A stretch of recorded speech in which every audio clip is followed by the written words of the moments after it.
Bonjour amis du matin et bienvenue dans Trop Chasse, une émission présentée par moi-même, Thierry Lameçon. Cette semaine, nous retrouvons José et Philibert qui vont nous présenter la technique dite de la chasse à canne.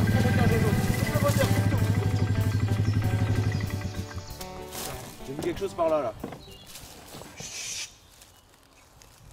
Ah tu vois, il y a quand même quelque chose là. Viens, Nous sommes donc dans la forêt du Choupignou, près de Hercé-en-Lamé, où José et Philibert vont nous présenter la technique dite de l'encerclage. Tu oublies pas les repères hein.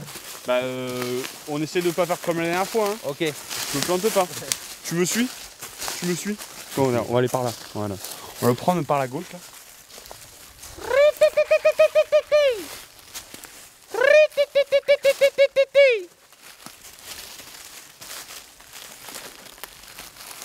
Tu me suis là? Tu me suis. Tout le truc, c'est de pas être trop bruyant, tu vois.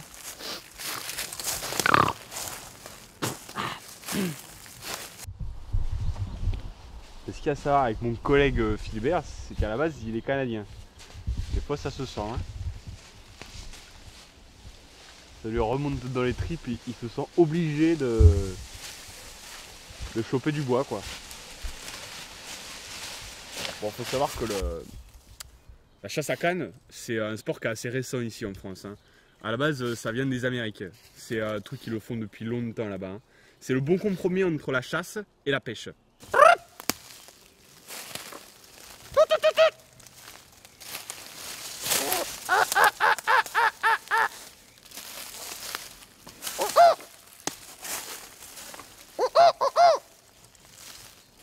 À savoir que on vient chasser dans la forêt mais avec une canne à chasse.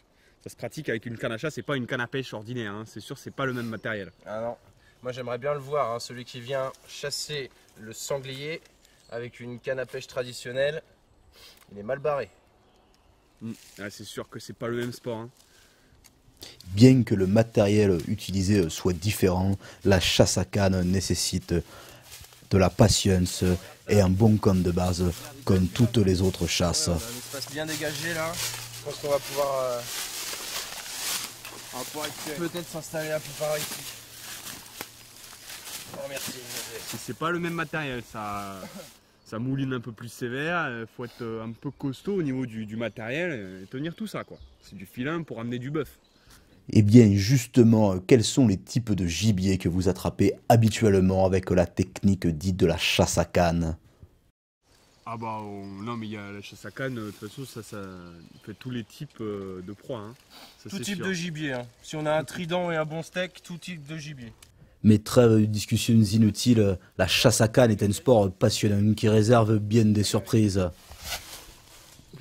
Je te baisse. Voilà. Voilà.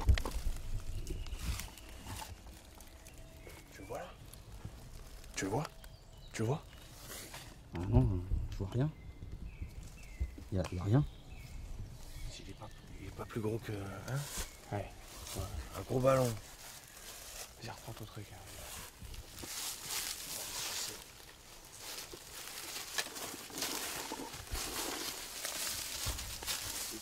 Bon, pour attraper le gibier dans la forêt, on n'a rien trouvé de mieux que de lui proposer de la bonne chair fraîche.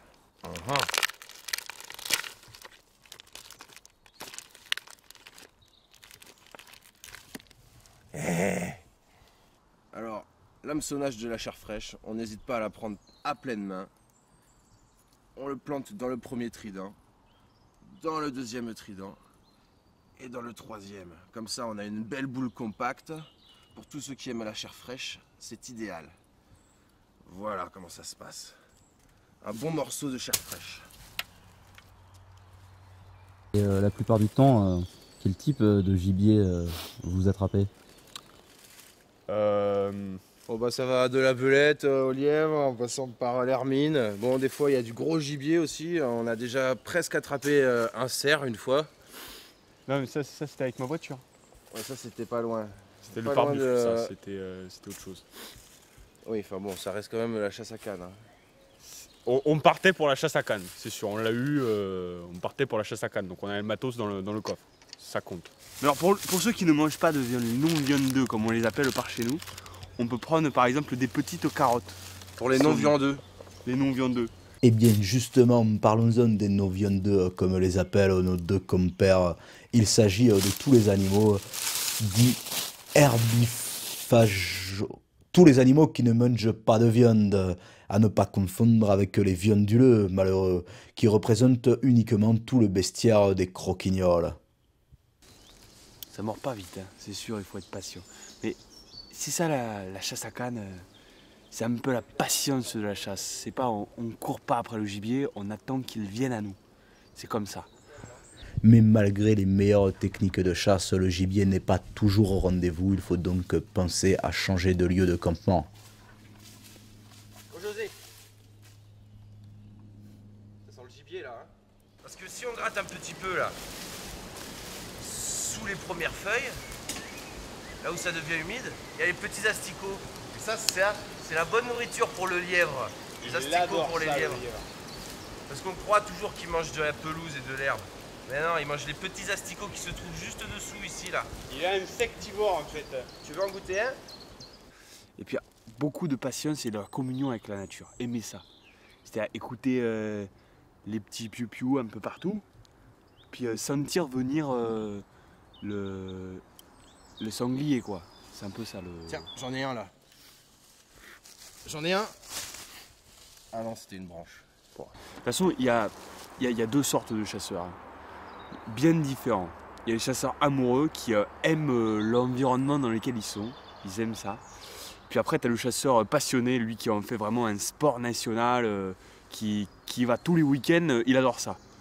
Bon, avec Philibert, nous on est un peu des amoureux passionnés, quoi. C'est un peu ça. On en fait tous les week-ends comme du sport, mais on aime vraiment l'environnement dans lequel on est, quoi. Ça c'est sûr. On adore la forêt. Mais tu as bien raison, José. Il est maintenant 17h30 dans la forêt du Choupignou, près de Hercéon-la-Mée, et nos deux compères n'ont toujours pas croisé le moindre croquignol. Les esprits s'échauffent et la tension monte. Il est passé où, Filou? Filou, il est passé où? Tu l'as vu, Filou? Ah non, non. Tu l'as pas vu, Filou?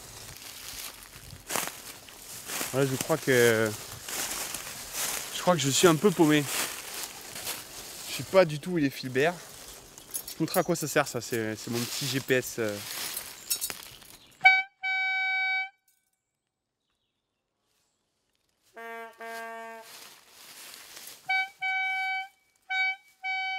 Oh! Eh, tu es là! Bon, comme on n'a rien réussi à pêcher avec l'autre technique qui est celle du lancer, on va essayer de mettre l'appât dans un endroit où le gibier ne sentira pas notre odeur.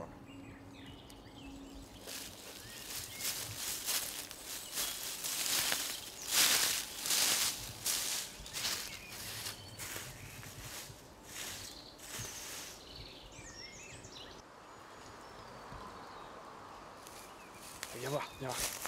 On va lui faire une petite blague, tu vas voir. Ah, ça, on va se marrer. Ouais, j'en ai un! Oh Jojo! Faut pas m'en faire des comme ça, eh. L'humour à la chasse, c'est essentiel. Mais tu as bien raison de le rappeler, José. Bon, du coup, comme aujourd'hui on n'a rien attrapé, on va essayer une toute dernière technique qu'on a vu, qu'on a inventée avec mon pote Filou. Bon, tu viens, Filou, quoi? Oui, j'arrive. T'es prêt, mon Jojo? Vas-y.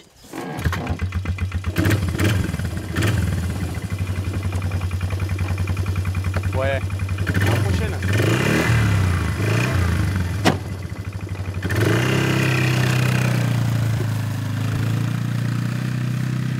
Eh bien, il est 5h du matin, c'est l'heure de nous quitter.